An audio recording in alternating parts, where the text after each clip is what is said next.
Before the world knew Barry Gibb as the iconic voice of the Bee Gees, there was a love story that began far away from fame and flashing lights, a quiet, tender chapter with his first wife, Maureen Bates, long before Stayin Alive became a global anthem. Barry was just a young dreamer from Manchester, England, chasing his passion for music.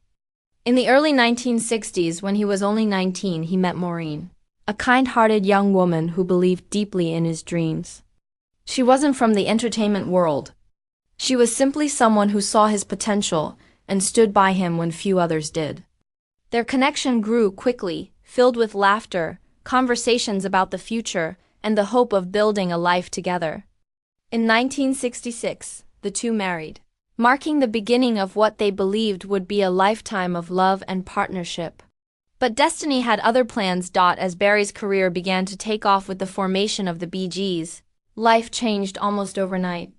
The band's early success brought fame, tours, and constant public attention, and with it came pressures that few young couples could endure.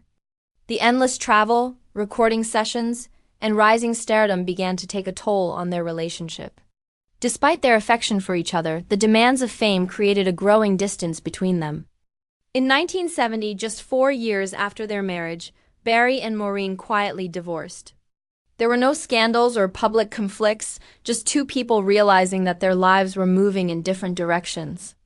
While Barry continued to rise in the world of music and later married Linda Gray, who became his lifelong partner, Maureen stepped away from the limelight completely, choosing a path of privacy and peace for more than 5 decades.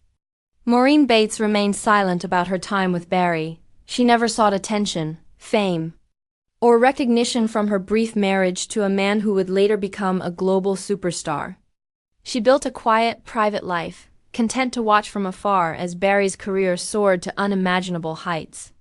Recently, however, in a rare and touching interview, Maureen finally opened up about that chapter of her life. Her words were not filled with bitterness, but with warmth and grace.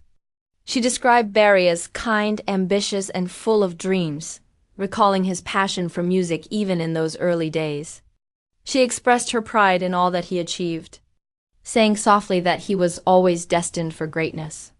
Today, Barry Gibb stands as a music legend, the last surviving Bee Gee, while Maureen remains a graceful figure from his past, a woman who knew him before the world did. Their love story, though short-lived, was not a failure but a foundation that helped shape the man Barry would become. It serves as a touching reminder that sometimes the people who walk with us in our early years help mold the person we are meant to be. For Barry and Maureen, their story may have ended long ago, but its memory remains a quiet echo of love, growth, and destiny.